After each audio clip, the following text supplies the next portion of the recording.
The house is finally quiet. The dishes are done, the doors are locked, the last message has been answered, and the rooms around you have settled into that soft stillness that only comes when the day has truly stepped back. A refrigerator hums somewhere in the dark. Floorboards release the heat they gathered in daylight. Streetlight presses a pale shape across the ceiling, then holds there without moving. Everything around you seems ready to rest. But inside, something is still awake. There is a special kind of tiredness that arrives when the body wants sleep, but the mind keeps walking back into one old room. It is not only thought, it is sensation, a tightness under the ribs, a heaviness in the throat, the small helpless shock of feeling your whole chest lean toward a moment that can no longer be changed. Perhaps you know that feeling.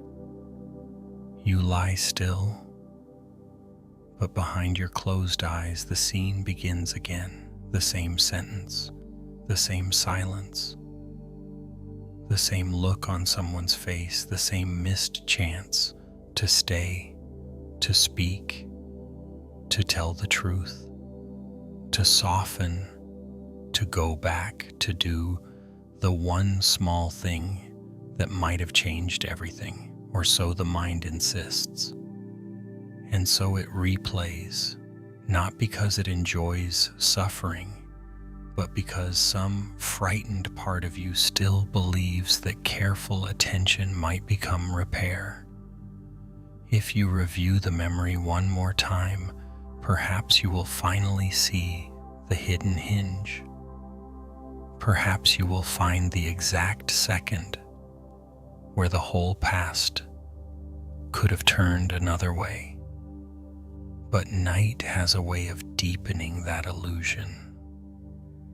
In daylight, life keeps interrupting. There are errands, dishes, traffic, weather, work. At night, nothing interrupts. The old moment has space to return in full detail.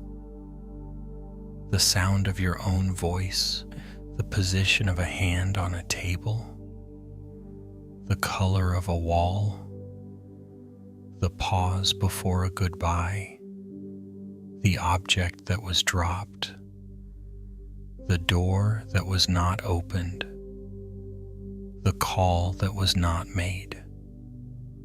Tonight, I will not ask you to defeat those memories. I will not tell you to force forgiveness. I will not say lightly that everything happens for a reason. And I will not pretend the past becomes harmless just because the room is dark and the hour is late. Instead, I will stay near you while the mind does what minds do. We will walk through a handful of lives, each one carrying the same hidden labor in a different shape. A woman standing under a kitchen light long after midnight. A man on a rain-dark platform where one train was missed twice, once in life and once in memory. A woman in a guest room, still feeling the absence of one small ring in the palm of her hand. A father staring across an orchard where love and control once grew from the same root. A librarian in a parked car hearing again the careless sharpness in her own voice. A widower on a ferry dock unable to stop replaying the paper he signed, a woman in a hospital corridor bargaining with a lost day, a former novice under temple eaves, still afraid one hidden act has named his whole life. These stories will not rush toward a lesson.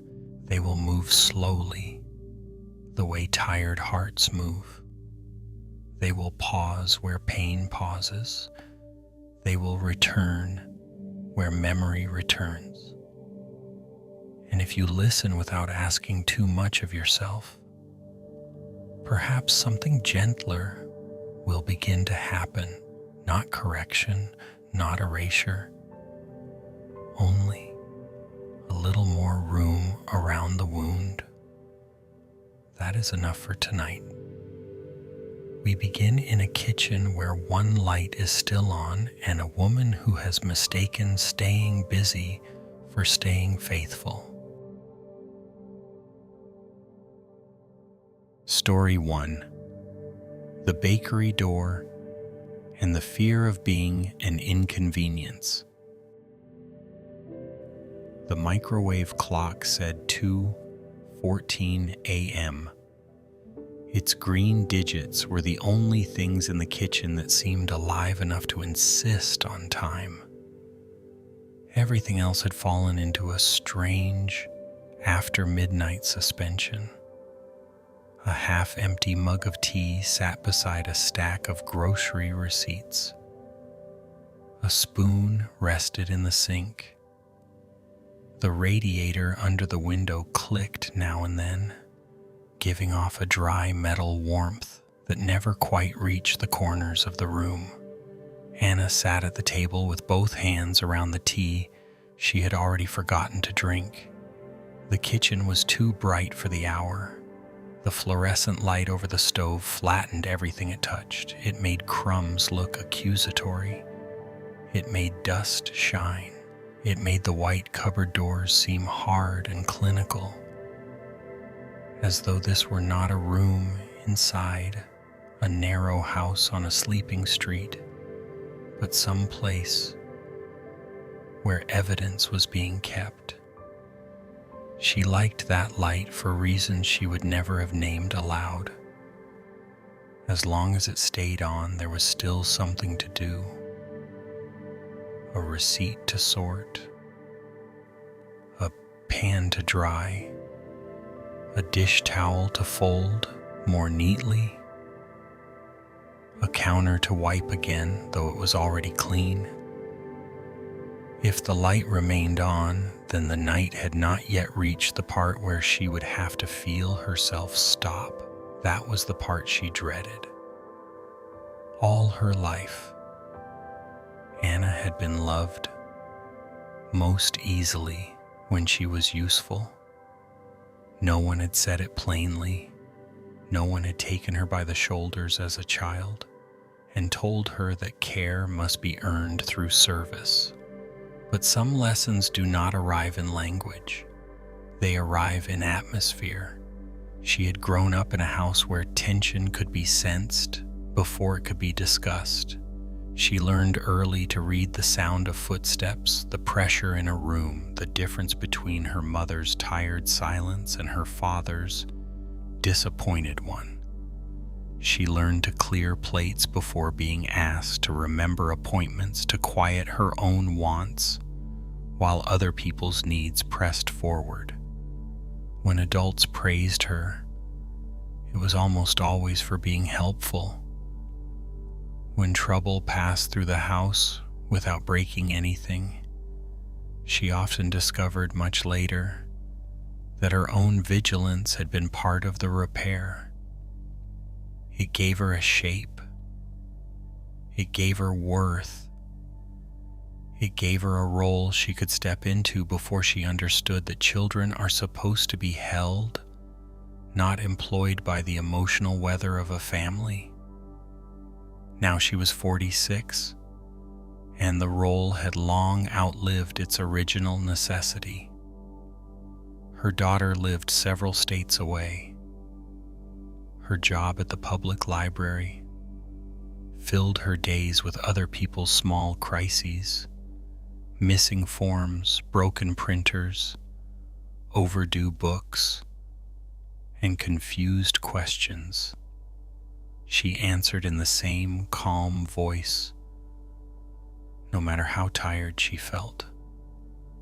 Her mother had died 3 years ago after a long decline that had reduced conversation to fragments, repetition, and those drifting pauses in which the face of the person you love seems to recede from its own features.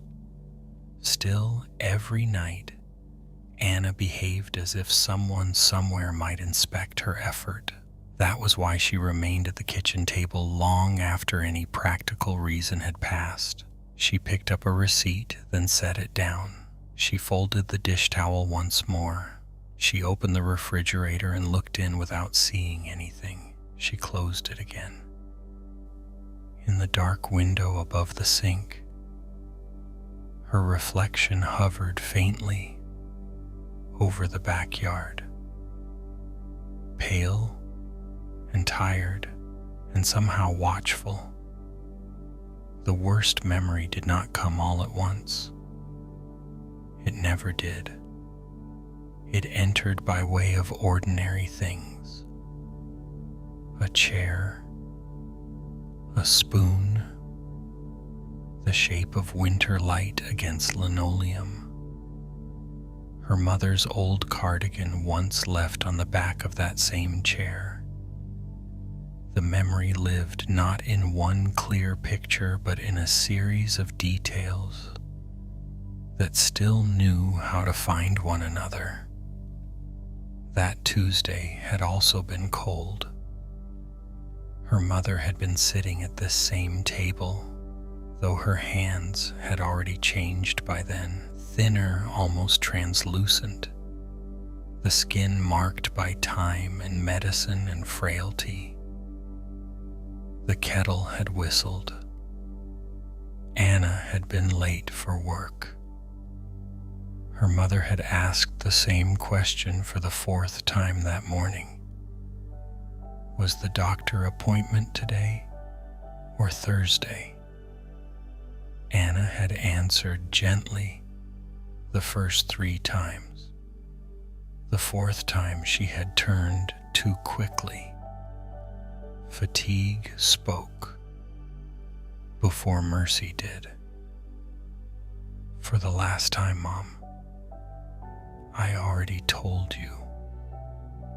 Not shouted, not screamed, but sharp enough to cut the air, sharp enough to leave her mother quiet in a new way. That was the thing the mind kept returning to, not because it was the worst thing anyone had ever said, but because it had been said to someone who was fading, someone who could no longer defend herself from the tone, even if the words themselves were simple. Her mother had lowered her eyes after that, just for a moment. She had touched the edge of the tablecloth and said almost to herself, "I know, dear. I'm sorry." That was the sentence that stayed. Not "I'm sorry" for what? Not even an accusation, just an old woman apologizing for having become difficult to carry. Anna had apologized later, many times. She had made the tea, she had found the appointment card, she had kissed her mother's temple before leaving for work. Life had continued, as life does, over the top of moments that do not understand. They will become permanent. Then illness deepened, speech thinned, recognition flickered, and before another winter had fully closed, her mother was gone. Since then, the sentence returned almost nightly, not in full theatrical force. That might have been easier. Instead, it came the way a drip comes through a ceiling. Quiet, repeated, impossible to ignore once heard. For a while, Anna believed the replay was a form of love. If she kept returning to the moment, perhaps she was refusing to abandon her mother. If she kept the pain sharp, perhaps that meant the relationship remained morally awake inside her. To let the memory soften felt suspiciously close to disrespect. To stop punishing herself felt like betrayal. So she developed rituals that disguised themselves as housekeeping. She would stay up long after the neighborhood had gone dark. She would wipe counters that had already been wiped. She would stack papers, check locks, rinse mugs, prepare tomorrow's lunch, and keep the kitchen bright enough to postpone the darker work of grief. Exhaustion made the ritual feel righteous. If she was tired enough, she could tell herself she was simply responsible, not haunted, not afraid. Her daughter noticed before she did. One night during a phone call, her daughter had asked, lightly at first, "Mom, what are you doing?" "Just getting a few things ready." At midnight, Anna had glanced at the clock and felt for a second the strangeness of her own life, as though seeing it from across the room. It's not really midnight. It kind of is. There had been a pause. Then her daughter asked more softly, "Do you ever just stop?" Anna had said yes. But after the call, she stood at the sink with both hands flat against the counter and realized she could not remember the last evening she had stopped before running out of strength. A week later, taking the trash bins to the curb, she ran into Mrs. Bell from 2 houses down. Mrs. Bell had wrapped silver hair and the kind of face that seemed permanently arranged around patient observation. She did not pry. She simply noticed things and placed them from time to time into the world. "Your kitchen light is faithful," she said, adjusting her scarf. Anna smiled. "I keep late hours." Mrs. Bell looked toward the house, then back at her. "Or maybe the light keeps you." The remark had embarrassed Anna then. It felt too close to being seen. But afterward, while wiping an already clean stove, she heard it again. "Maybe the light keeps you." That night she did something unusual. She turned the kitchen light off while there was still a spoon in the sink. The room changed instantly. The window became a dark mirror. The moonless backyard pressed close. Upstairs, the house waited in silence. Anna stood with one hand on the wall and felt almost immediately the panic she had been avoiding. Without the light, without the tasks, without the tiny moral theater of utility, there was only the fact of being a daughter who had once been tired and unkind to a mother already slipping away. She nearly turned the light back on. Instead, she stayed there. At first, it felt unbearable, then only difficult, then merely sad. She saw, not in words, but in a softer recognition that she had spent years treating that one sharp sentence as if it were the truest thing about her love. Yet it had happened inside a much larger life. She had driven to appointments. She had cut pills in half. She had washed sheets, answered confused questions, held trembling hands, repeated herself gently 100 times for every one time she had failed. The mind had built a shrine around the failure because failure is easier to control than loss. Loss is open country. Failure is one room, one sentence, one replayed scene, one fixed point that can be visited again and again. Standing in the dark kitchen, Anna understood for the first time that she had been choosing the smaller pain because it felt more manageable than the larger one. To replay the sentence was to avoid the deeper truth, which was not only that she had once spoken sharply, but that her mother was gone, and nothing in the house could be arranged well enough to change that. She leaned against the counter and let herself cry, not quickly, not dramatically, but with the quiet exhaustion of someone who has been carrying two griefs at once and mistaking one for the other. When the tears passed, the room remained dark. The spoon was still in the sink. For the first time in years, she left it there. And when she went upstairs, the house did not accuse her. It only received her as houses receive the tired, without requiring any final proof. Story 2. The heavy board in the rain and the guilt of asking for help. The rain was thin enough to miss if you weren't paying attention.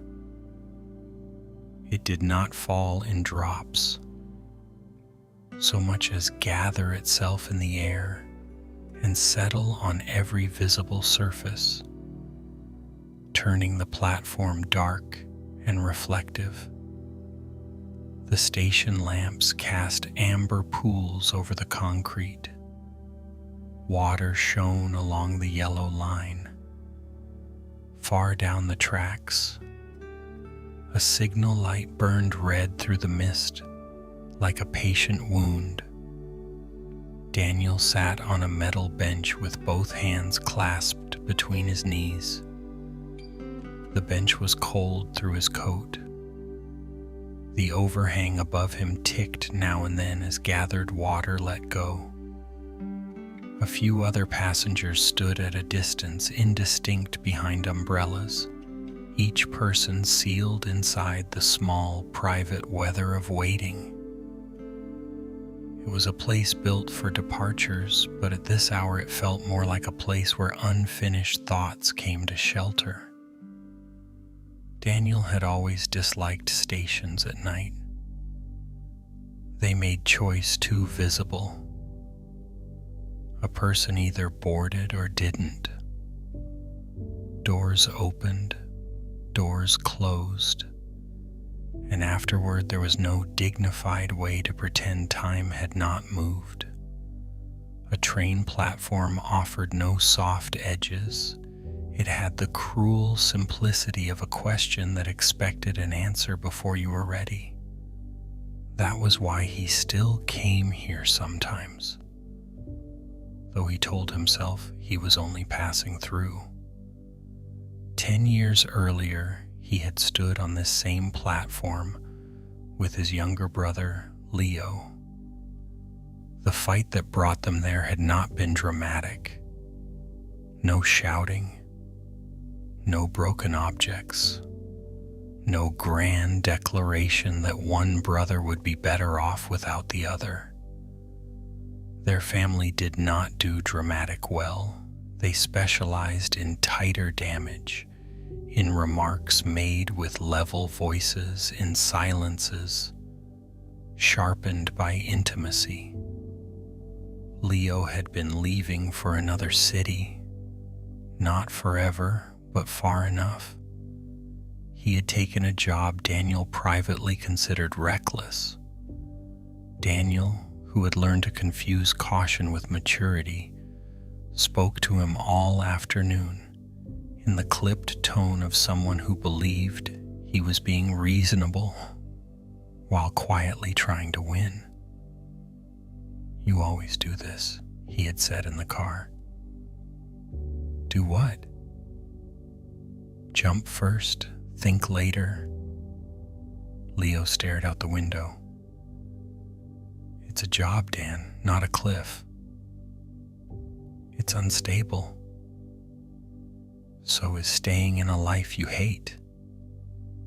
That should have been the place where Daniel softened. It should have been the sentence he heard properly. But there are moments when pride reaches the mouth before love can get there. "If you hate everything so much," Daniel said, "maybe the problem isn't the life." He remembered the silence after that with perfect clarity. Leo did not slam the car door when they arrived. He did not fire back with equal force. He only stood on the platform with his bag at his feet and looked tired in a way Daniel had never really understood until years later. A train pulled in, the doors opened, people moved around them. The station gave them cover, but not enough. Leo said, "You don't have to approve of me, but you don't get to talk to me like that." Daniel, already ashamed, and therefore even more rigid, crossed his arms. "Then don't make me say true things." It was a terrible sentence, not because it was entirely false, but because truth used as a weapon leaves a different kind of wound. Leo picked up his bag. There was still time then. Time to say, "Wait." Time to say, "I'm angry, but I don't want this to be the last version of us before you leave." Time to grab the strap of the bag and laugh at himself and start over poorly, if not gracefully. But Daniel felt the old masculine instinct to hold position, to remain still, rather than risk appearing needy, uncertain, apologetic, or young. So he stayed where he was. Leo boarded. The doors closed. Daniel watched his brother's face disappear behind streaked glass and told himself they would talk when emotions cooled. That was the story he used on the drive home. It was the story he used the next week and the next month and for a long time afterward. But life, being under no obligation to cooperate with emotional timing, became crowded. Leo settled into the new city. Calls became rarer. Messages turned practical. Holidays required negotiation. Their father became ill. Daniel became busy.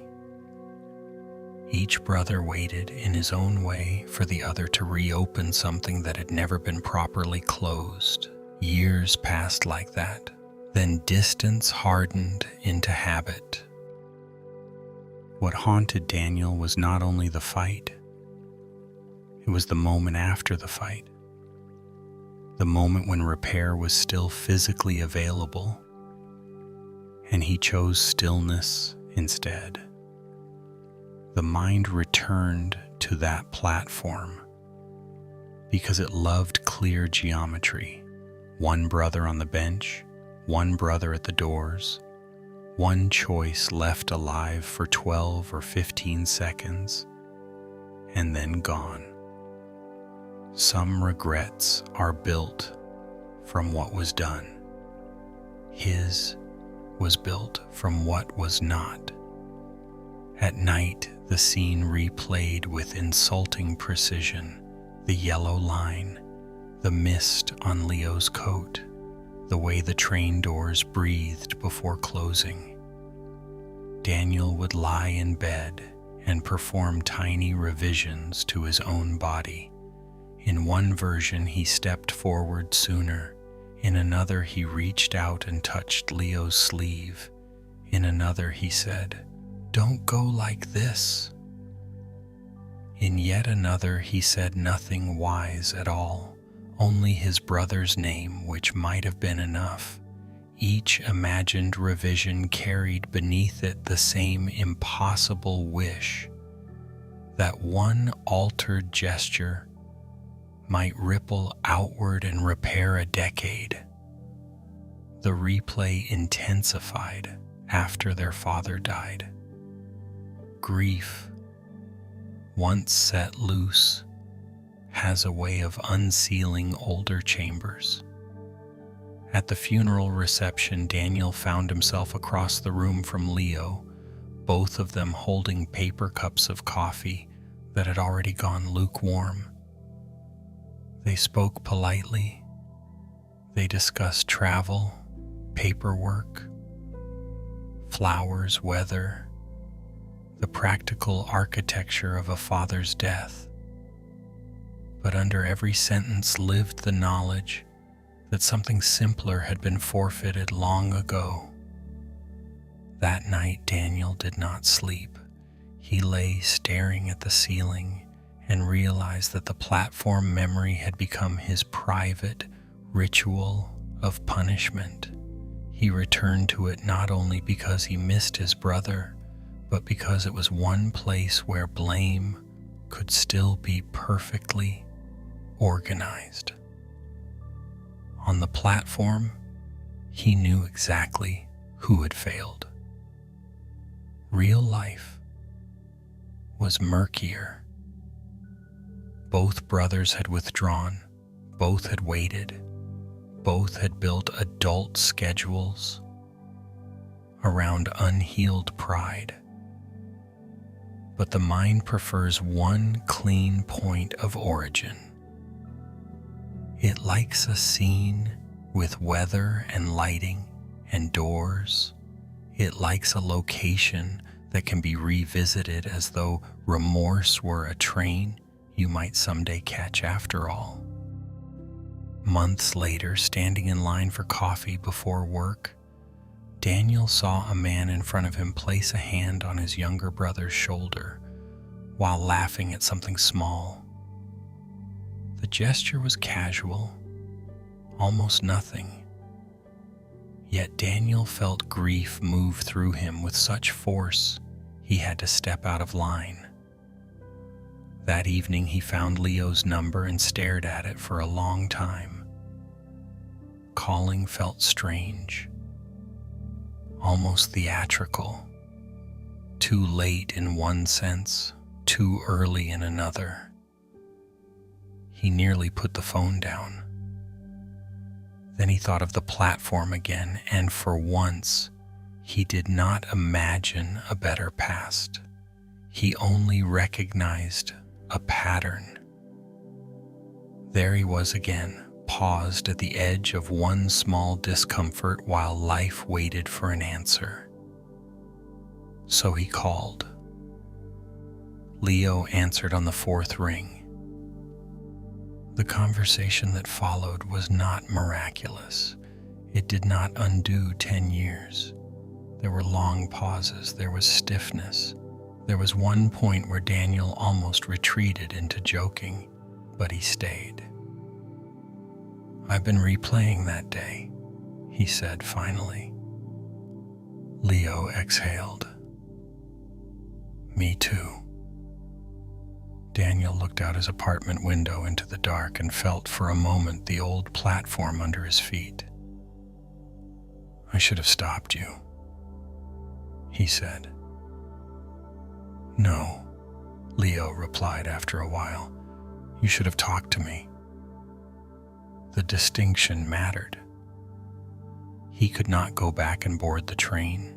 He could not become the version of himself who knew in time what silence costs. But sitting with the phone pressed to his ear, he began to understand that the mind had been replaying the station because it could not accept an absence. It preferred to imagine one decisive missed act rather than admit how many smaller hesitations followed. Some mistakes are not collisions. They are vacancies. A hand not lifted. A call not made. A sentence withheld until the heart grows used to not hearing it. When the call ended, nothing was fully healed, but the platform had changed. It was no longer the place where everything ended. It had become, at last, only the place where one form of cowardice had been clearly revealed. That was painful, but smaller than the myth he had built around it. The rain continued outside his window. Daniel sat in the dark a while longer, letting the night hold him without judgment, and understood that memory had been asking him the same question for years. Not can you change that moment, only will you keep becoming it.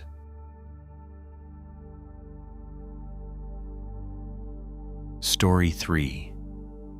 A quiet kitchen, a cold cup of tea, and the habit of shrinking yourself.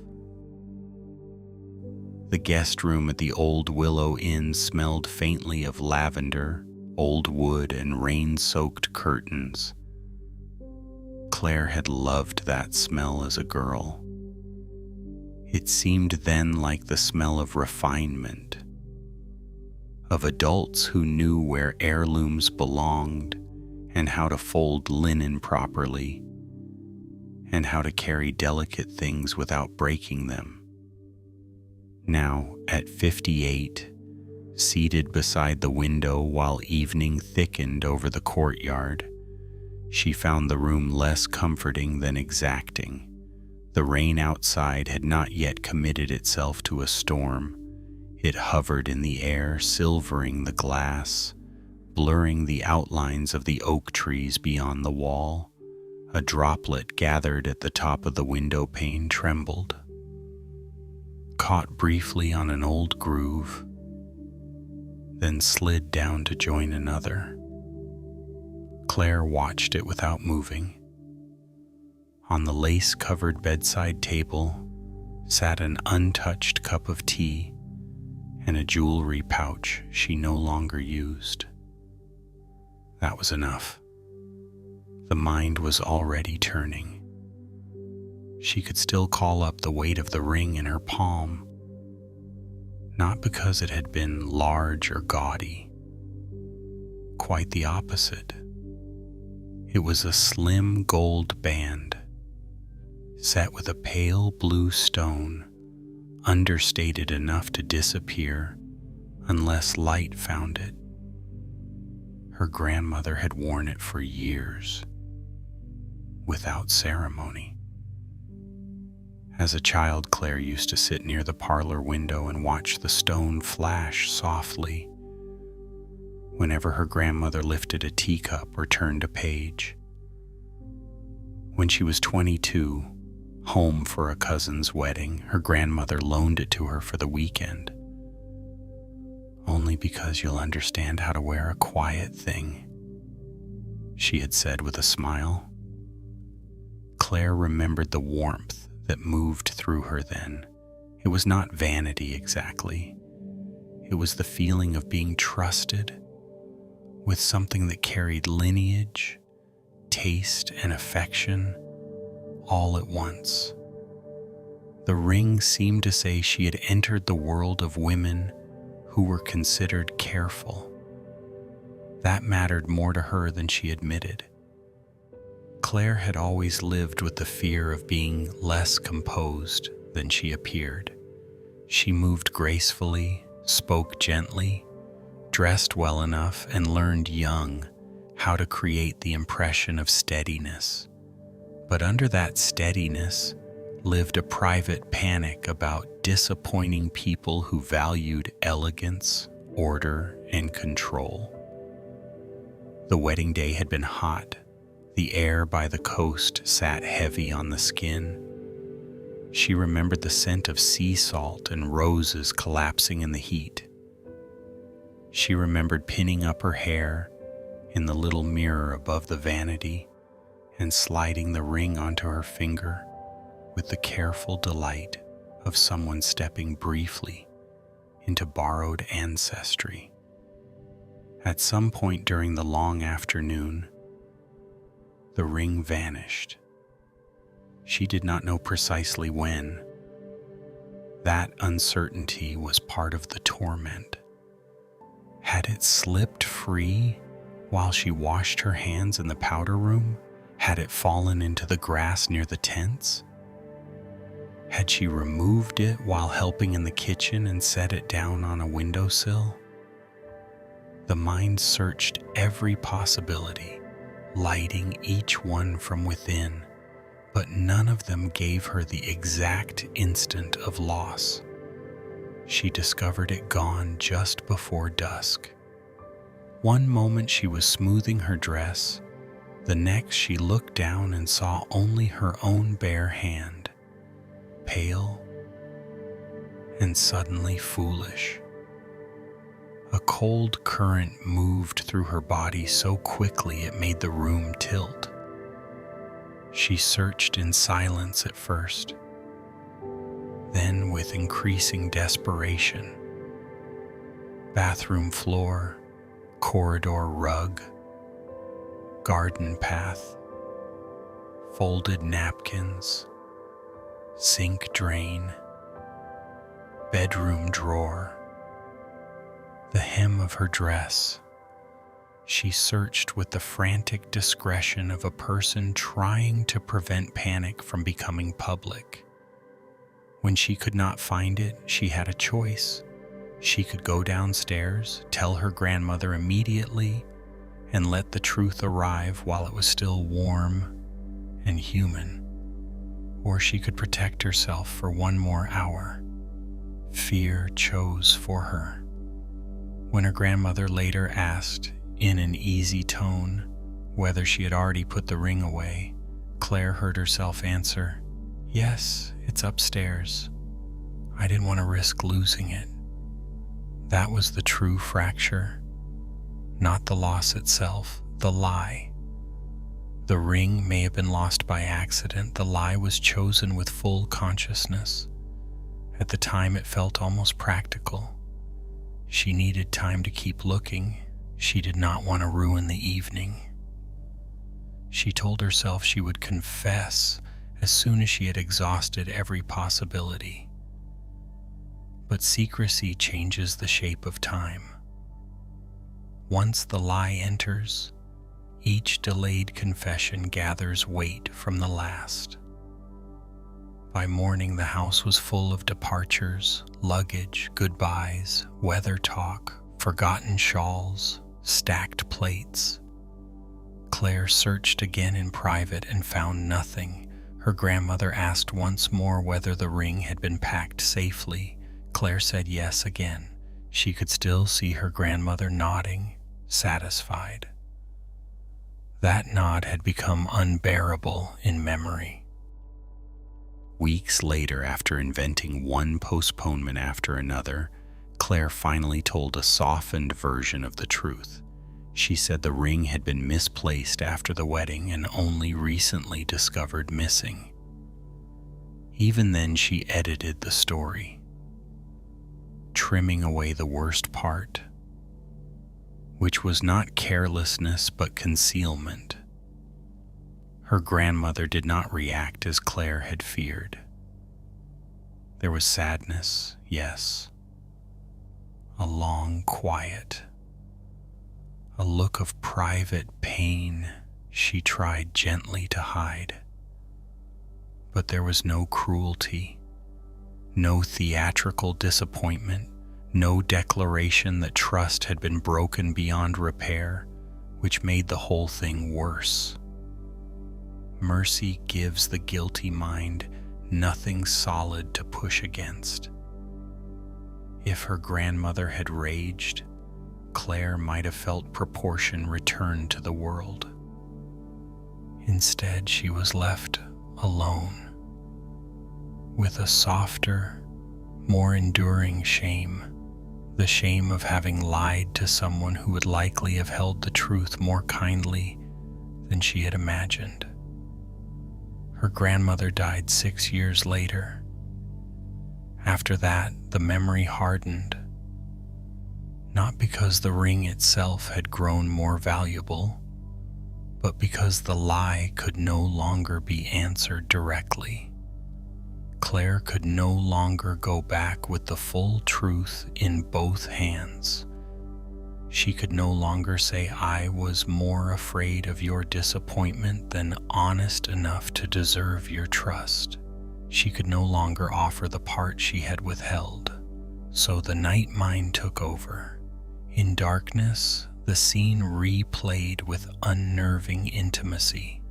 The hot bedroom, the dampness at the nape of her neck, the moment her fingers touched bare skin where the ring should have been. The instant she chose appearance over confession. That was the hinge. That was what the mind circled. It was not replaying the loss. It was replaying the turn toward hiding. There were seasons when the shame dulled, then nights when it returned with full force. Sometimes it was triggered by almost nothing. A ring dish in a hotel room, a young woman laughing while fastening borrowed jewelry for a wedding, a glance at her own hands while washing them. The body remembered before language did. Years later, after her mother had sold the old cottage, Claire was helping clear a drawer in the vanity when she found a folded note tucked beneath a sachet gone dry with age. The note was from her grandmother. The handwriting sloped gently. It was clearly written long before the wedding, perhaps years before. It said only this: "For Claire, if this is ever yours, wear it lightly. Nothing precious survives by being gripped too hard." Claire sat on the floor with the note in her lap and wept in a way she had not allowed herself to weep over the ring itself, because the note exposed the whole tragedy. She had believed precious things were preserved by vigilance, by performance, by looking composed at any cost. But her grandmother, who understood objects and people better than Claire had known something else. To grip too hard is its own form of loss. That night in the inn, now returned for an anniversary gathering she almost declined, Claire sat in the guest room and let the memory widen beyond the lie. Yes, she had hidden. Yes, she had failed to tell the truth, when truth was still simple enough to offer cleanly. But she also saw the younger self inside the mistake, frightened, eager to be worthy, more attached to the image of care than to the practice of it. The mind had spent decades turning that woman into a villain, because a villain is easier to punish than a frightened daughter of refinement and pressure and self-consciousness. By the window, rain thickened at last. Claire opened the jewelry pouch and placed the old note inside. The ring was never found. That remained true. The missing ring was part of her life now, part of the terrain. But the lie no longer needed to remain the center of her identity. It was a moment, not a name, a failure, not a final description. She sat with that quietly, listening to rain move through the courtyard leaves. Then she touched the fingers that had once been bare with panic and are now lined with age, and for the first time she did not imagine the ring returning. She imagined only the moment of confession, finally completed inside her own heart. Story 4. Brother Thomas and the Burden of Taking Up Space. Just before sunrise, the orchard looked like a place holding its breath. Frost silvered the low branches, mud gripped the edges of Michael's boots. The air was cold enough to sting the inside of his nose, carrying the mixed scents of wet bark, cedar, and earth that had not yet given itself back to spring. Beyond the first row of trees, mist lay thin over the field, and every sound was sharper for the stillness around it. Michael stood with one hand on the fence post at the north edge of the property. The wood was rough under his palm, worn by weather and years of grip. He had stood there in one mood or another for most of his adult life, checking growth, checking damage, checking labor, checking whether the land continued to justify the cost of loving it. This morning he was checking nothing. He was only remembering. His son had once known these rows as if they were extensions of his own body. Leo knew which trees fruited early, which patch of ground held water longest after rain, which fence wire needed tightening, which ladder wobbled. As a child, he ran the lanes between trees, and with that loose, heedless speed boys have before work enters the legs and teaches them economy. Michael used to watch him and feel a proud certainty settle in his chest. The farm would remain. The boy would inherit not just land, but continuity. A man's labor, a grandfather's labor, a family's weathered persistence would pass forward into younger hands, and the whole rough story would hold together. He loved his son. That much was always true. The problem was that he loved him in the grammar he himself had been taught. Steadiness meant sacrifice.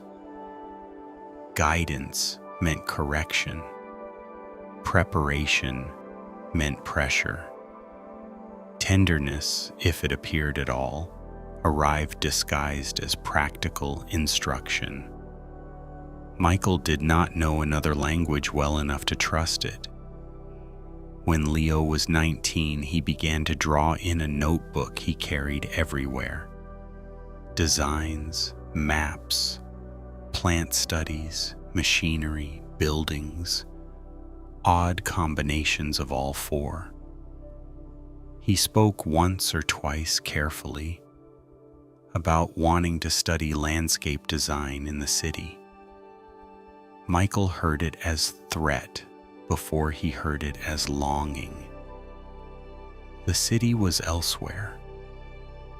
Elsewhere meant risk, waste, influence, abandonment. Elsewhere meant a life Michael had not chosen and therefore could not interpret except through suspicion. He told himself he was protecting the boy from fantasy. One warm afternoon, Leo sat on the tailgate of the old truck with the notebook open on one knee, while bees moved lazily through the clover nearby. Michael came from the machine shed, wiping grease from his hands with a rag that had long ago become more oil than cloth. "What are you doing?" he asked. "Sketching." "You finished the irrigation check?" "In a minute." Michael looked at the page, then at the field behind them. "You can sketch after the work's done." Leo shut the notebook, not hard, but with the quick defensive care of someone used to protecting a small, private flame. "I did most of it. Most isn't finished. There were 1,000 ways that exchange could have remained small." But Michael kept going. That was one of the memories the orchard returned to him most often. Not because it was the loudest conflict, but because he could hear in his own voice the confidence of a man who believed love gave him the right to narrow another person's future. He spoke about discipline, about family obligation, about men who left land and later regretted it, about dreams that collapsed the first time money and weather stopped cooperating. Each sentence was built from fear and offered as wisdom. Leo listened with that expression Michael would only understand years later, the expression of someone discovering that being known and being managed are not the same thing. Their final break did not happen in one afternoon. It happened over seasons. Michael corrected, directed, dismissed, interpreted, forecast. Leo withdrew, argued, quieted, tried again, then withdrew farther. The farm became less home than referendum. Every task carried hidden subtext. Every conversation slid toward expectation. Even kindness arrived with pressure hidden in it like wire under bark. Then came the evening when Leo said, flat and exhausted, "You don't want me here. You want a version of yourself that agrees with you." Michael answered too quickly. "I want you to grow up." What he meant, though he did not know it, was, "I want the world not to take you where I can't follow." What Leo heard was enough. He left for the city before summer ended. There was no dramatic expulsion, no slammed gate, only boxes, a truck, a few practical words, and the sight of the road lifting dust behind the tires while Michael stood with his hands at his sides, angry mainly because fear had nowhere dignified to go. The years after that taught him strange humiliations. The farm continued without collapsing, which meant his son's absence could not be blamed on necessity alone. Photographs arrived occasionally through Leo's mother, or through social media Michael claimed not to care about. Gardens, public spaces, drawings turned into real places people walked through. His son had made a life from the very thing Michael treated as softness. At night, Michael replayed particular scenes, not all of them. The mind chose certain ones and held them in frost. The tailgate, the notebook, the sentence about growing up, the way Leo's shoulders changed over time in his presence, tightening before Michael even spoke. The orchard gave him these memories because the orchard had been the stage on which he translated love into control and then mistook obedience for closeness. For years, he defended himself. Internally, I provided. I stayed. I taught him real things, all true. But truth can sit beside failure without canceling it. A father may love deeply and still force that love into a shape that bruises. Michael had spent too long imagining regret as an accusation against his devotion, when in fact it was an accusation against its method.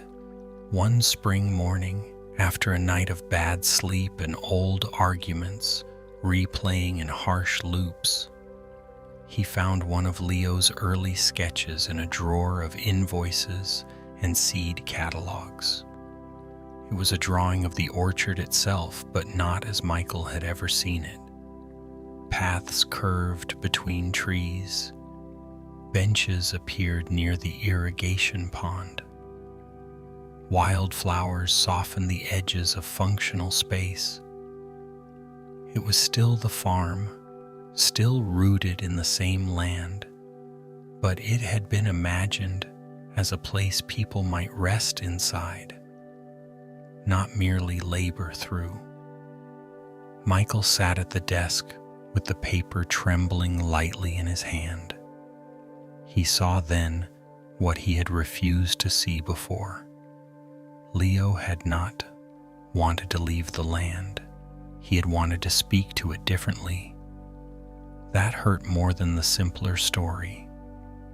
It meant the son had offered a bridge, and the father, mistaking it for rebellion, had burned it himself. The next time Leo visited, months later, they walked the perimeter fence in careful quiet.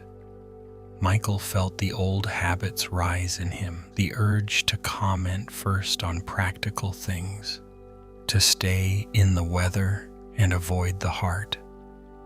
But he had grown tired of listening to his own replayed justifications. At the North Post, he stopped. "I thought I was teaching you how to stay," he said. Leo looked across the rows instead of at him. "And I taught you how to leave." The sentence settled between them without theatrics. Leo did not rush to comfort him. He did not say it was all fine now. But after a while he nodded once, as if recognizing that something at least had finally been named in the language it required. The frost melted slowly that morning. Michael stood by the fence and watched drops gather at the tips of branches before falling one by one into the dark soil below. He understood then that regret had been repeating these scenes, not only to punish him, but to show him the real shape of his mistake.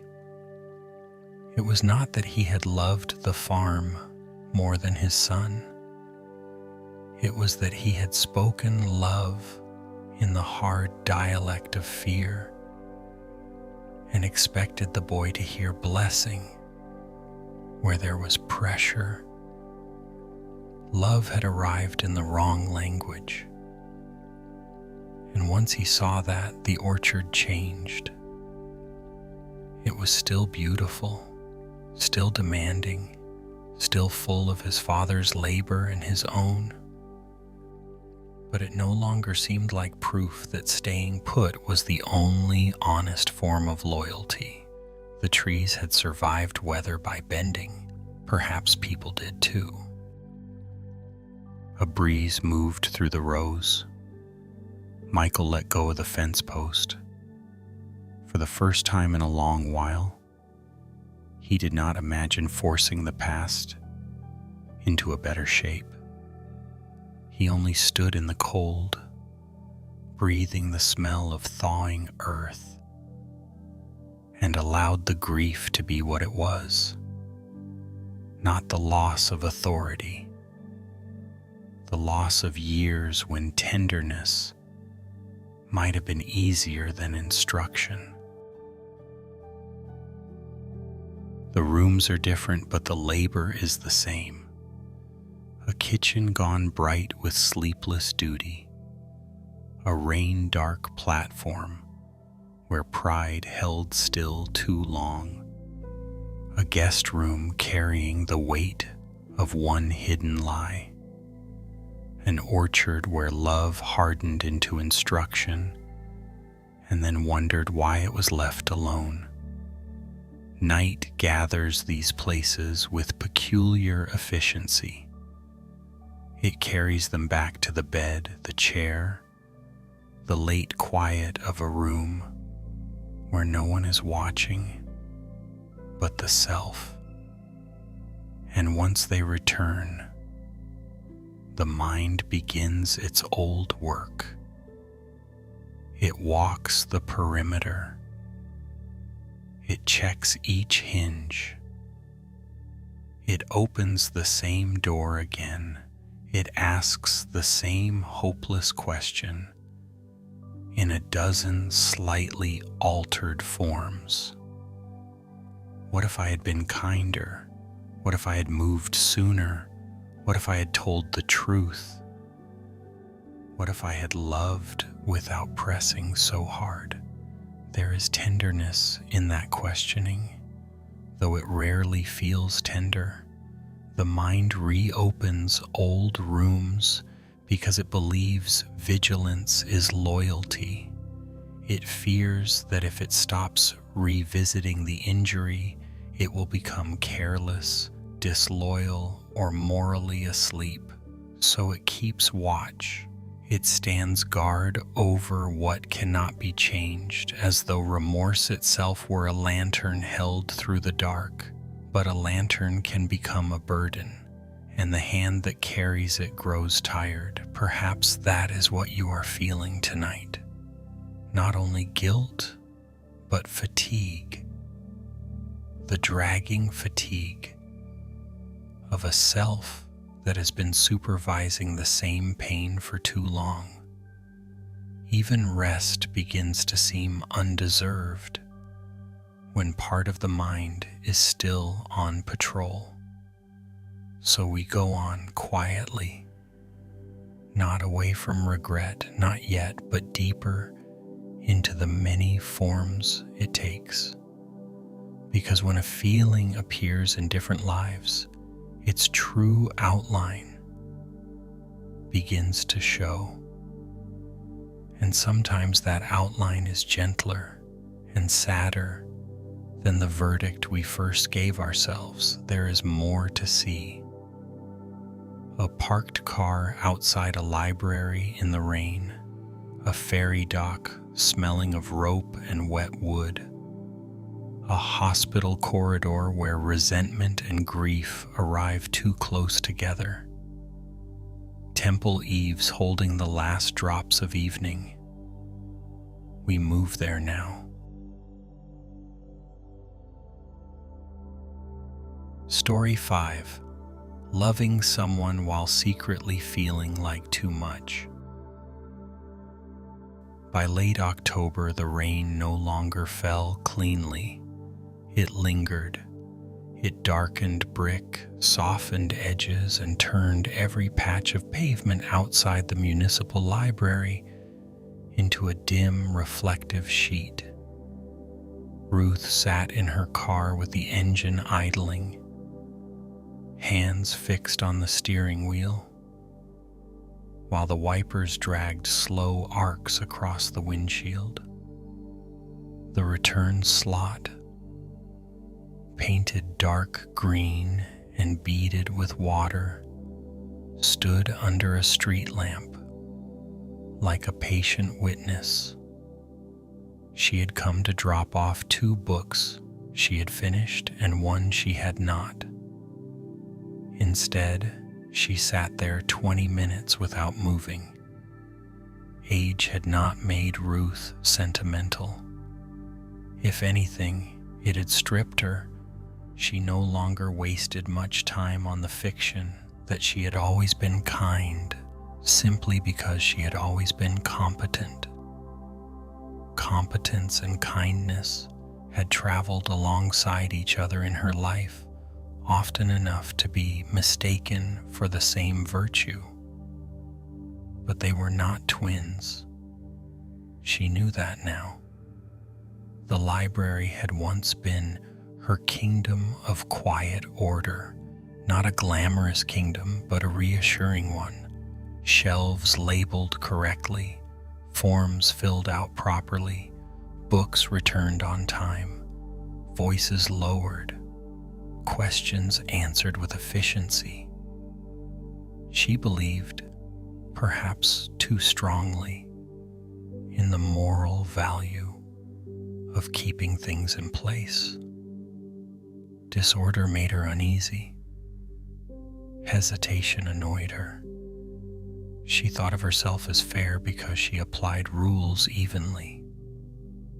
Then there was Leo. He was 19 or 20 when she first noticed him, though noticed was not quite right because he had the kind of presence people easily overlooked. He moved through the stacks with his shoulders slightly drawn in as if apologizing for taking up room. He read for long stretches at a corner table. He returned books carefully. When spoken to, he answered politely and too softly. Shy people often stirred impatience in Ruth then, not because they had wronged her, but because their hesitations forced her to feel around the edges of another person's fragility. And she preferred cleaner interactions than that. She did not understand yet how often briskness is only another form of vanity. The memory that returned to her most often was embarrassingly small. A Thursday afternoon, rainy though not as dark as tonight. A class of students had come through the library after school, carrying backpacks damp at the seams, leaving footprints across the entry tiles. Leo was among them, standing at the desk with 3 books and 1 late fine on his account. He patted his pockets, then checked his worn wallet twice, then looked up and said with visible discomfort, "I think I'm short. Could I come back tomorrow?" It should have been nothing. A simple yes, a nod, an easy human allowance. But Ruth had been tired. The printer had jammed twice. A woman in records had been sharp with her.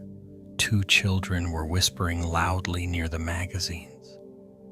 She was already carrying the day like a tray too full for grace. So when Leo spoke, she answered in the bright clipped tone that used to make her feel efficient. "Well, that's how fines work. They don't disappear because tomorrow sounds nicer." A few students nearby laughed, not cruelly, not loudly, but enough. That was the moment. Leo's face changed, only slightly. A flush rose under the skin. His shoulders drew in another inch. He nodded once and said, "Right, sorry." Then he gathered the books he could not borrow and stepped aside with that peculiar speed shy people use when trying to remove themselves from visibility. Ruth remembered feeling at the time not guilt but justification. Rules were rules. He needed to learn. If a little embarrassment helped him remember next time, perhaps that was no tragedy. But memory does not always bloom on schedule. Sometimes a person must live long enough to outgrow their own original defense before truth can enter. What changed her was not a grand reckoning. It was repetition. Over the following months, she saw him several times. He remained polite. He still read quietly, but he no longer lingered at the desk with questions. He no longer met her eyes for more than a second. Once she watched him turn away from asking for help at the catalog terminal and instead wander the aisles until he found the wrong section and left empty-handed. The sight troubled her in a way she could not dismiss. One careless moment, she realized, had taught him the library was not fully safe. For someone louder, brasher, more defended, the remark might have vanished within minutes. But shame lands differently in different nervous systems. In a shy person, it can take up residence, it can become architecture. Years later, after retirement, Ruth kept encountering echoes of that afternoon in odd places. A timid cashier apologizing too much. A young neighbor speaking softly at the mailbox. A child in the pharmacy line clutching a library book to his chest. Each small resemblance brought the memory back, and with it the face of the student trying not to be laughed at. At night, her mind replayed the scene from angles she had not considered before. The room from Leo's position. The sound of public laughter when you are already prepared to feel foolish. The terrible efficiency with which a person in authority can convert another person's uncertainty into humiliation and call it order. That was the word that began to sour in her later years. Order. How often had she used it to excuse the pleasure of feeling correct? One spring afternoon, long after Leo had vanished into the anonymous adulthood all former students eventually enter, Ruth volunteered at a literacy event in the same library. A boy of about 14 approached the table holding a form with both hands. "I don't understand this part," he said. The old version of herself would have answered quickly, perhaps impatiently, perhaps with that same sharpened competence. Instead, she felt the whole history of one careless sentence pass through her like weather. She pulled out the chair beside her. "Sit," she said.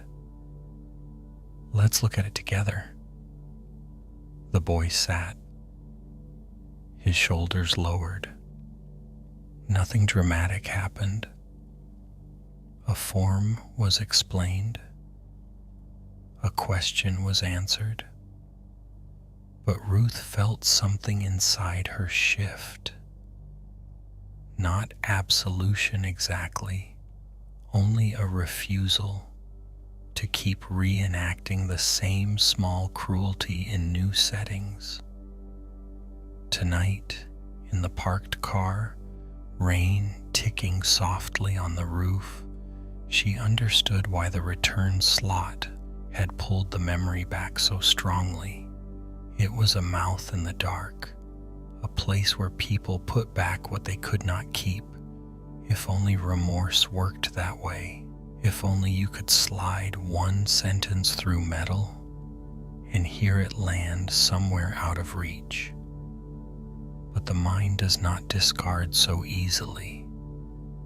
It holds, it reviews, it asks not only what was said, but who was made smaller so that the speaker could feel briefly larger.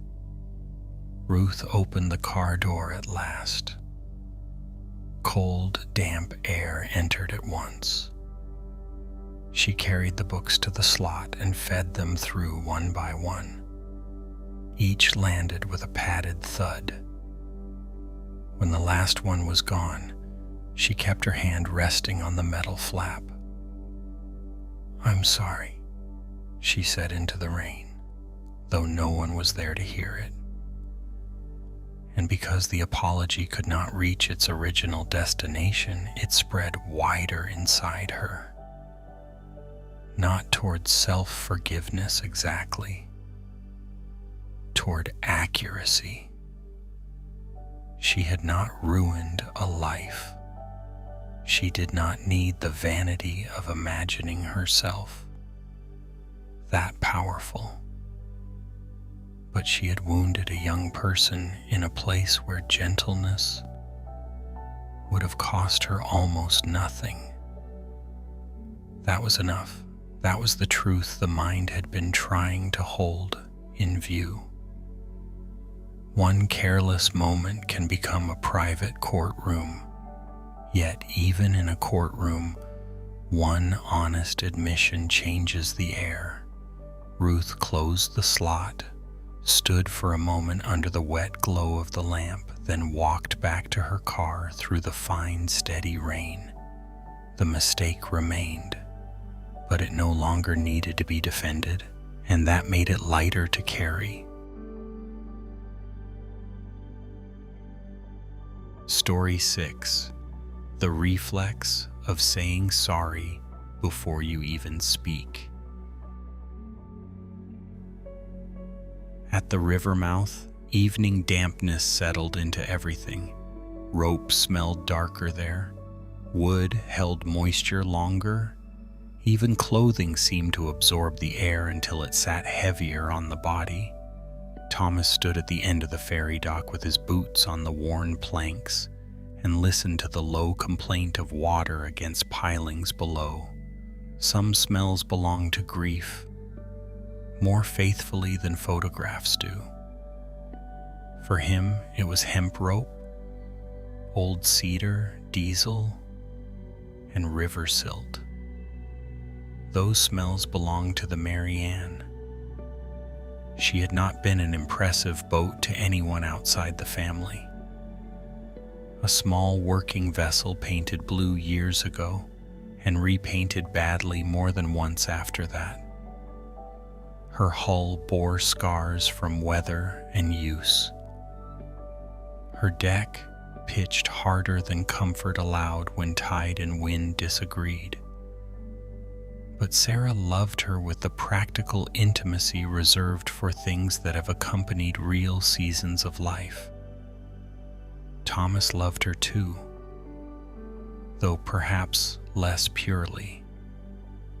To him, she was also debt, repair, maintenance, weather risk, and the fragile arithmetic of staying afloat in more ways than one. After Sarah died, the boat changed, or perhaps he did. Grief entered every object and altered its weight. The Mary Ann was no longer only wood and paint and labor. She became repository, witness, accusation. Her coiled lines still bore Sarah's touch in his mind. Her cabin still carried traces of the citrus soap she used. The oilskins hanging by the door retained, for a long time, the shape of absence. Then came the bad year. Engine trouble, a weak season, unexpected medical bills from the months before Sarah's death. Two debts called in close together. The number stopped being abstract and began to press against daily life. Thomas lay awake at night performing calculations that never softened by morning. People imagine betrayal as a dramatic act. Often it begins as arithmetic. The offer came through a man he knew from upriver, someone looking for a modest vessel he could patch and use commercially. The price was not generous, but it would stop the immediate bleeding. Thomas refused at first. Then he reconsidered. Then he refused again. Then he walked the dock at night, while the river moved under him like a long, unreadable sentence. Sarah had once said, half joking and half not, "If anything happens to me, don't let some fool turn her into scrap or profit." She was leaning against the cabin then, wind flattening her hair against her cheek, and he had answered, "Nothing's happening to you." That was marriage. Tenderness mixed with superstition. But she had said it, and he remembered. The sail happened on a dry afternoon with too much sun for so grim a task. Papers on a desk, signatures, coffee gone cold, the buyer cheerful in the way of men who do not yet know how much another person is losing. Thomas remembered the pen feeling slippery in his hand. He remembered more than anything the instant after the last signature, when the papers were technically complete but still lying between them. There was a second then, perhaps less, in which he felt the whole thing float outside himself, as though he might yet refuse reality simply by not standing up.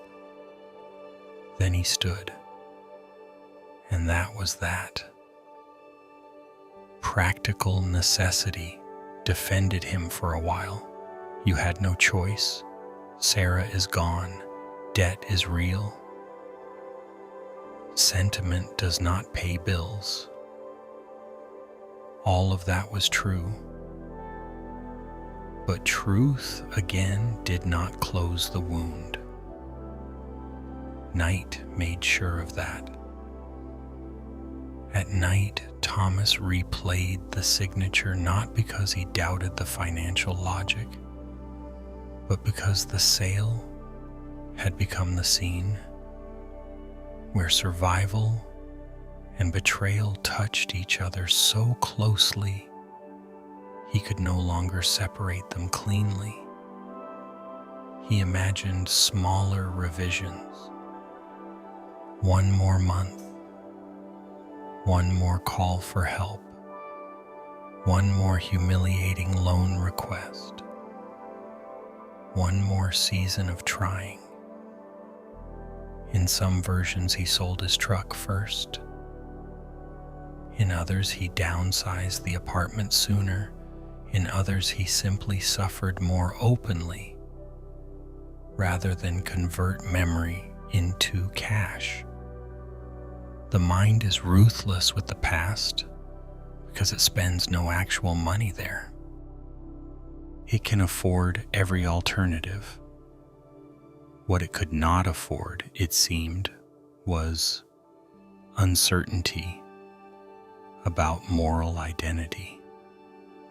So it kept staging the sale as a verdict. Did necessity excuse him? Did love make it worse?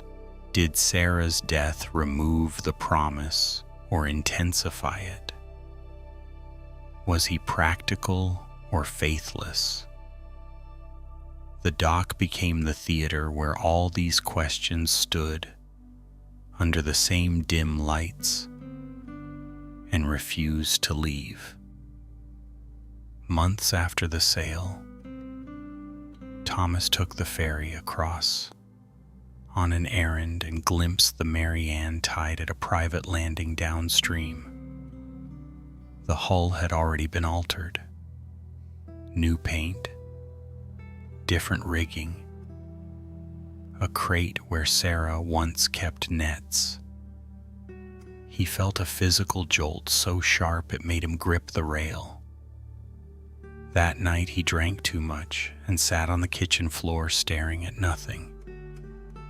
The worst part, he realized, was not that the boat was gone. It was that her afterlife no longer belonged to the life he and Sarah had made with it. Something intimate had been transferred into another grammar altogether. Years passed. Grief aged. Debt resolved. He learned the tedious dignity of continued living. But still, some evenings, the smell of rope and river brought back the paper in his hand and the sense of having signed away more than wood. What changed him finally was not argument, but memory of Sarah herself, clearer than usual one late summer evening while he stood on the dock, much as he was standing now. He remembered her laughing once after a storm when the boat had nearly broken loose and he had spent an hour cursing frayed lines. "You always think love proves itself by hanging on," she said, wringing water from her sleeve. "Sometimes love proves itself by knowing what can't be saved in the same form." He had forgotten the sentence for years, or rather, grief had buried it under the louder one about not selling the boat. Both were true. She had wanted loyalty. She had also understood weather. Standing there in the river damp, Thomas saw that the mind had replayed the sale as a pure betrayal, because pure betrayal is easier to sentence than tragic necessity. But the real pain was more human than that. He had chosen survival at a cost he would never stop feeling. He had failed one promise in order to keep the rest of life from collapsing entirely. That did not make the sale clean, it made it sad. There is relief in sadness when you have spent too long demanding a stricter verdict. He rested both hands on the dock rail and looked across the dark water until the line between surface and sky nearly vanished. The replay loosened a little then, not because he forgave himself fully, and not because Sarah's absence hurt less, but because he finally stopped asking memory to produce a clean innocence that had never existed. Replay often mixes necessity with self-punishment. It takes the hardest moment of survival and forces it to stand alone, stripped of context, until it gleams like a crime. But life is rarely that pure. The river moved under the dock, carrying silt, weed, moonlight, and whatever else the current had taken without permission. Thomas stayed until the chill reached his wrists. Then he turned toward shore with the smell of rope still in his lungs, and the first faint sense that grief need not always prosecute in order to remain faithful. Story 7: The Invisible Weight of Carrying Guilt Through Ordinary Days. The corridor had no window. Time there was measured by monitors, shoe soles, and the intervals between doors. Opening. Pale fluorescent light leaked from the ceiling in a weak, unkind wash. The floor held a faint shine from old polishing. Somewhere farther down the ward, a machine issued the same steady pattern of breaths for someone who could not make their own. Grace sat in a molded plastic chair with her head against the wall and her hands folded too tightly in her lap. The wall was cool through her hair. The air smelled of antiseptic, laundry soap, and the fatigue of people waiting for news they could not influence. She had been there long enough for the body to become both numb and over-alert, heavy in the limbs, but sharp in the chest. 3 days earlier, she had been angry. That was what the mind kept returning to with merciless accuracy. Not a noble grievance, not a great betrayal.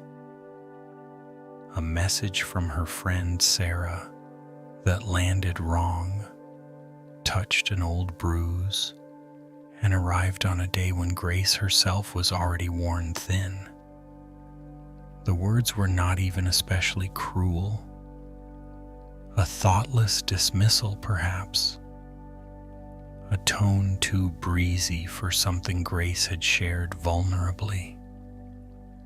Enough to make her feel small, overlooked, and foolish for having expected care. She read the message once, then again. Anger gathered quickly because hurt often prefers sharper clothing. By afternoon, she had decided she would not call back. Let Sarah wonder. Let silence carry what explanation apparently could not. Grace told herself she was setting a boundary, honoring herself, refusing another round of being the one who reached first. It all sounded principled in the privacy of resentment. Then came the call, not from Sarah, from a mutual friend, shortness of breath, hospital, tests, sudden concern. Could you come? The mind, when shocked, performs its own kind of violence. Grace felt her anger collapse so quickly it seemed to leave bruises. All at once, the unanswered message transformed from statement into stain. The day split in two, before the call and after it. She arrived at the hospital too late to erase those hours and too early to know what they would cost. That was the unbearable region where regret does its most exhausting work. If Sarah recovered fully, perhaps the delay would remain only ugly. If she did not, the delay might become sacred in all the worst ways. A small human failure, enlarged by mortality, into a permanent symbol. Grace hated herself for thinking in symbols even while fear was still active. Yet fear and self-judgment came braided together. In the corridor, she replayed the afternoon like a live feed she could not pause. The sunlight on her kitchen table, the feel of the phone warming in her palm, the little hard satisfaction of choosing not to answer, the act of placing the phone face down, making tea, walking around the apartment as if the body could outpace the bruise to the heart, looking again at the message, composing 3 different replies, and sending none. Under each replay ran the same desperate revision. In this version, I call. In this version, I am less proud.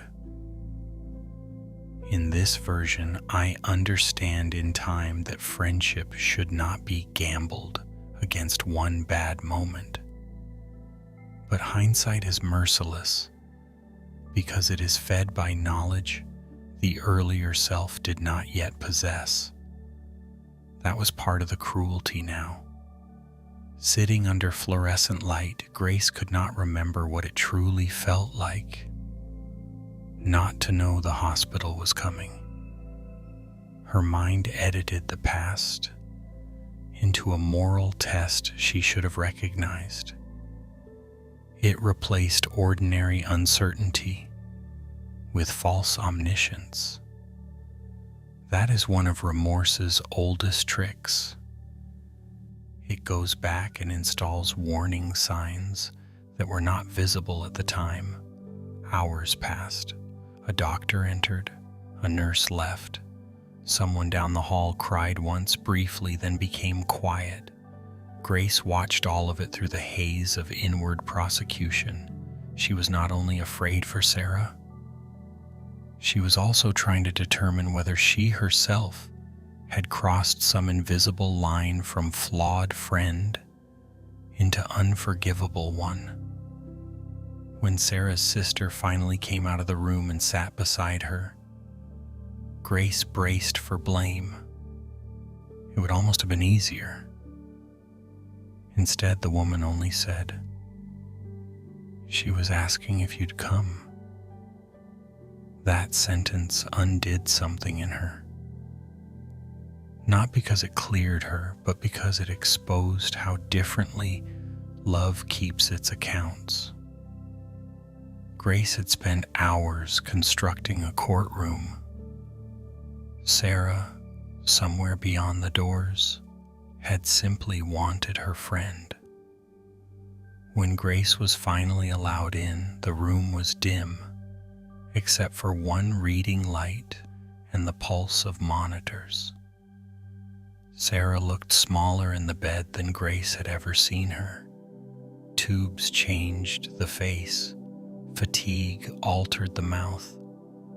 But when Sarah opened her eyes and saw her, the expression was not accusation. It was relief. Grace sat and took her hand carefully, as if touching something breakable that had once been ordinary. "I should have called," Grace whispered. Sarah's fingers tightened weakly around hers. "I should have written better," Sarah said after a while. They were both crying by then, not dramatically, just with the raw exhaustion that comes when fear strips all cleverness from a relationship and leaves only truth. Later, after Sarah stabilized and the long immediate danger passed, Grace still replayed the lost day, but the memory changed shape. The question was no longer, "Why didn't you know this was urgent?" The question became, "Why does pride so easily disguise itself as dignity when the heart is hurt?" That was harder and more useful, because she did not need to become a fortune teller to become kinder. She only needed to recognize how quickly injury had convinced her that withholding herself was strength. Remorse had been editing the past into prophecy. What she actually needed was honesty. She had been angry. She had wanted Sarah to feel absence. She had delayed because punishment can feel righteous when we are wounded. None of that made her monstrous. It made her human in an ugly, recognizable way. The hospital corridor taught her something she could not have learned from replay alone. A lost day is terrible enough. It does not need embellishment. By the time dawn thinned the sky, somewhere beyond the unseen walls, Grace was still tired, still ashamed, still shaken. But she was no longer arguing with a fictional version of the afternoon. She was sitting beside the real one. Remorse edits the past into false omniscience. Love, if it survives, asks for something humbler. Only that we tell the truth about who we were when we failed, and do not use hindsight to turn sorrow into vanity. When she left the room for a moment and stepped back into the corridor, the fluorescent hum had not softened.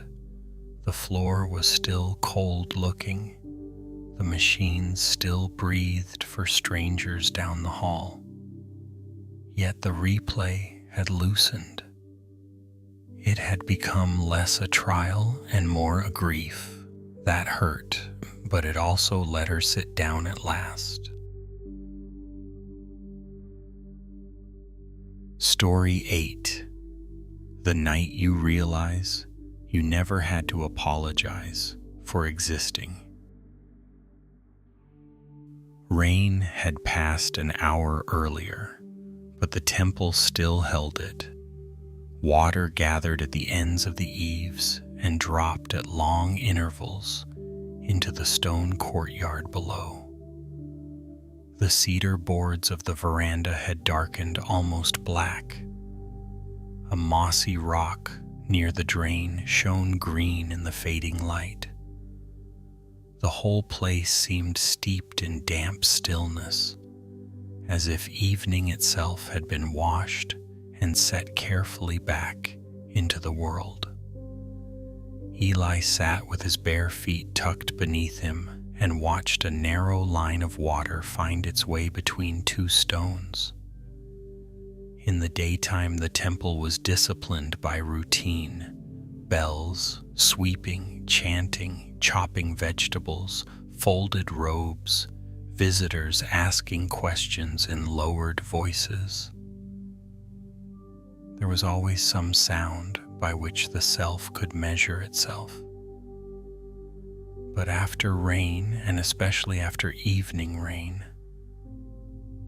silence deepened into something almost architectural.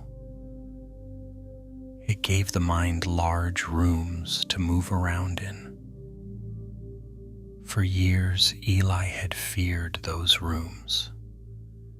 He had entered the temple as a boy, frightened, hungry, and eager for a form of life that might make him less chaotic inside. The elder monks saw in him an intensity that could be guided.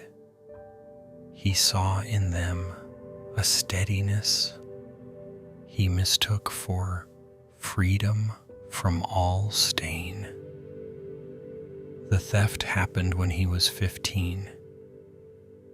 Even now the memory had the sharpness of lamplight in a cramped place.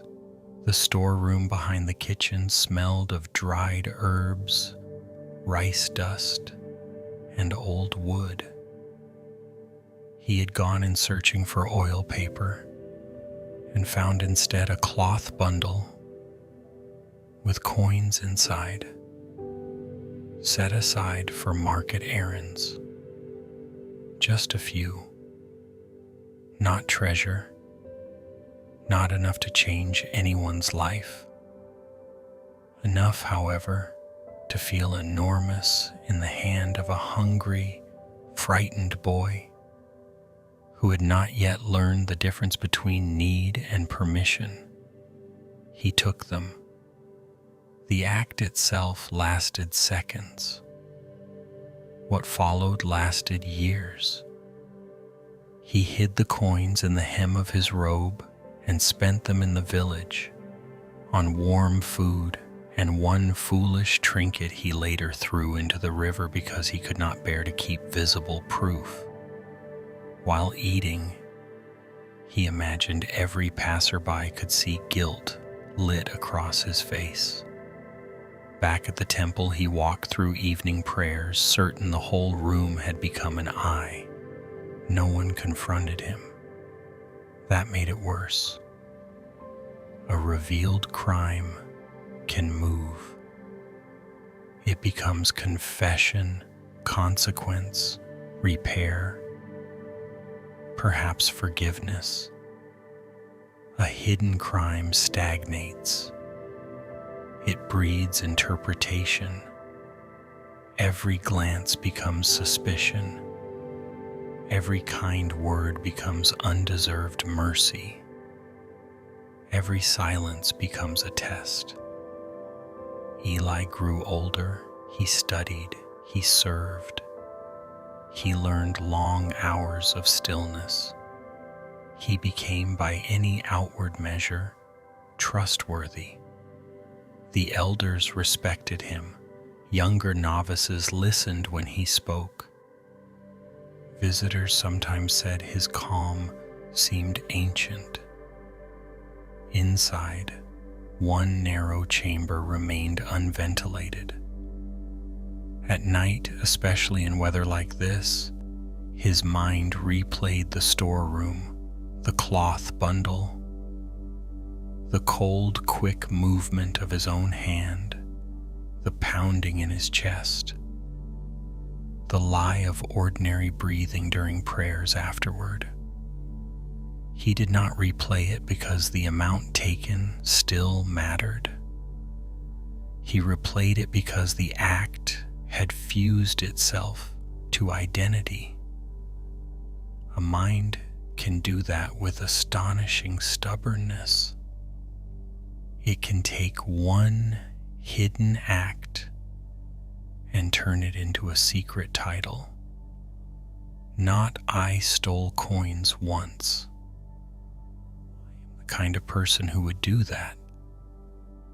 This distinction governed Eli more than any public discipline. He worked harder than required, spoke more carefully than necessary, judged his own motives with exhausting severity. Every good deed had to clear an invisible suspicion. Was this service real or merely compensation? Was this humility sincere, or performance by a thief wearing robes well enough to fool others? The theft had become not memory, but lens. One winter, many years later, a young novice confessed to Eli that he had lied about breaking a bowl. The boy was shaking as if awaiting expulsion. Eli listened, then asked gently, "Why did you lie?" "I was afraid that if they saw I'd done one bad thing, they'd see what I'm really like." The sentence passed through Eli like a blade wrapped in cloth, because there it was, perfectly named. Not the lie, the larger fear beneath it. That one act, once seen, would reveal an entire hidden self. Eli did not expose the boy. He walked with him to the kitchen steward. He stayed while the truth was told. The bowl was mourned for one moment, then swept away in practical kindness, far less dramatic than the novice had imagined. The boy cried afterward from relief more than shame. That night under the eaves, Eli sat for a long time, listening to drops fall from the roof. He began at last to suspect that he had spent half his life giving one moment a jurisdiction it did not deserve. The theft had been real. It had been wrong. It had arisen from hunger, fear, youth, secrecy, and the old human panic that need justifies concealment when dignity feels too fragile to ask plainly. It said something about who he had been then. It did not say everything about who he was now. But the mind prefers absolutes, because absolutes are easier to organize than growth. growth is messy. It asks us to admit both the act and the years that followed. It asks us to believe transformation counts, even when the original shame still glows in memory. That was difficult for Eli because spiritual shame is especially adhesive. A person can confess to breaking a social rule and move on more easily than they can forgive themselves for failing inside a place built around attention, discipline, and moral aspiration. He had not only stolen, he had stolen in a temple. He had carried impurity into a place he wanted to imagine as pure. Yet perhaps that was the deeper illusion finally giving way. No temple removes humanness. It only reveals it more clearly. The rain had nearly finished dripping by now.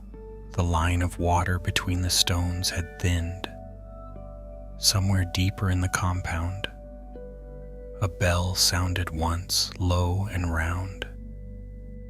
Eli placed both palms on the damp boards beside him and breathed in the scent of cedar. He could still confess, if he chose. The thought no longer terrified him as it once had. But even before deciding that, he felt something loosen. The hidden act was no longer an invisible life sentence. It was a true part of his story, but not the only one. A mind can mistake memory for destiny. That was what he had been living under all these years. As darkness settled fully over the courtyard, Eli watched one last drop fall from the eaves and vanish into the already dark stone. He did not bless himself. He did not declare himself absolved. He only sat there, wet air on his skin, and stopped confusing endless prosecution with honesty. Sometimes that is the first mercy. The night grows quieter as these stories gather. The kitchen light goes dim. The platform empties. Rain settles on the library pavement and the temple roof. Dock ropes hold their damp smell. Hospital machines keep breathing in the distance. Orchard frost loosens into drops. And still the mind wants to return. It wants the old room, the old sentence, the old pause at the door. It wants to keep standing inside the scene. Because standing there feels like effort, and effort feels closer to repair than rest does. But perhaps there is another way to watch. Not by pretending the pain means nothing, not by insisting every mistake was secretly necessary or noble, and not by flattening grief into a lesson it has not yet earned, only by stepping back a little. Imagine for a moment that you are no longer trapped inside the memory, performing your part again. Imagine you are seated a short distance away on a bench in soft evening light. You can still see the person you were.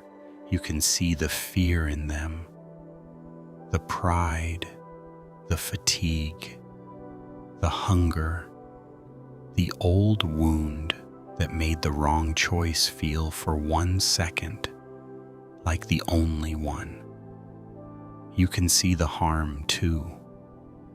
Nothing is hidden, nothing is excused, but you are no longer pressing your face against the glass, you witnessing. And witnessing is different from prosecution.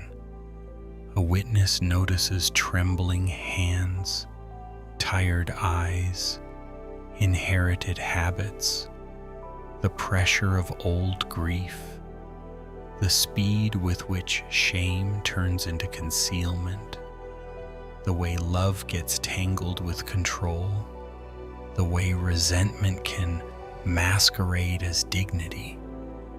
A witness sees context without erasing consequence. This matters because the mind, left alone at night, often believes there are only two choices: either defend yourself completely or condemn yourself forever. Yet the heart knows another path, quieter and more difficult. Tell the truth, then loosen your grip. Tell the truth about what happened. Tell the truth about the wound beneath it. Tell the truth about the person you were in that hour. Then let the story become part of the landscape rather than the whole sky. We are close now to the end of the night's telling. The stories do not disappear. They only begin to rest beside one another. And perhaps if you are very tired, you may allow them to rest beside you too, without requiring one final verdict before sleep can come. Now the rooms begin to close, not locked, not denied, simply quiet. The kitchen still exists somewhere in memory, with its bright light and cold tea. The platform remains wet under amber lamps. The guest room keeps its lavender air. Frost still touches the orchard fence. Rain darkens the library bricks. River damp clings to rope. Fluorescent light hums in the corridor. Water gathers at the temple eaves and lets go, one drop at a time. These places remain, but you do not have to keep standing inside them tonight. Perhaps you can feel that now, the weight of your body where it meets the mattress or chair, the slower rise and fall of breath that continues whether the mind approves or not. Breath is merciful that way. It does not wait for you to settle every old account. It does not demand that memory become tidy before it carries you forward. The mind replays old mistakes because it longs for repair. That longing is not contemptible. It is only tired. It wants to go back because something in you still cares about the person who was hurt, the truth that was bent, the chance that was missed, the love that arrived in the wrong form. Replay is often love after it has lost its proper direction. It keeps circling because it does not know where else to lay itself down. So tonight, if you can, do not order the mind to stop. Only give it less work. You do not need to improve the scene before sleeping. You do not need to identify the perfect alternative sentence. You do not need to decide whether you have suffered enough to deserve rest. The past is not waiting for one final inspection. It is already where it is. And you, though still carrying it, are here. Here in this breathing body, here in this room, here at the edge of sleep, where the day's last defenses grow thin and even. Sorrow begins to soften at the edges. Imagine the stories setting themselves down one by one. Anna leaves the spoon in the sink and turns off the light. Daniel lets the platform recede into rain. Claire closes the jewelry pouch around the note and not the missing ring. Michael loosens his hand from the fence post. Ruth lets the metal flap fall shut. Thomas turns from the dock toward shore. Grace sits beside the hospital bed without arguing with the lost day. Eli watches the last drop fall and vanish into stone. Let them go where night takes all tired things, not into erasure, but into dimmer distance. You are not required to become innocent before you sleep. You are only asked to become still enough to stop reopening the wound for a few hours. That is not betrayal. It is mercy. And mercy sometimes begins in the smallest possible way. A shoulder unclenching, a jaw loosening, a breath no longer held for judgment. If the memory returns tomorrow, it returns tomorrow. You do not have to finish it tonight. Tonight, let the room hold what you cannot finish. Let the dark keep watch for a while. Let the body be only a body, tired and deserving of its own weight against the bed. Let sleep come not as a prize, but as something older and simpler than that, like rain settling on a roof, like a lamp going out in another room, like the last ripple smoothing itself across dark water. Rest now if you can. Nothing more is required before morning.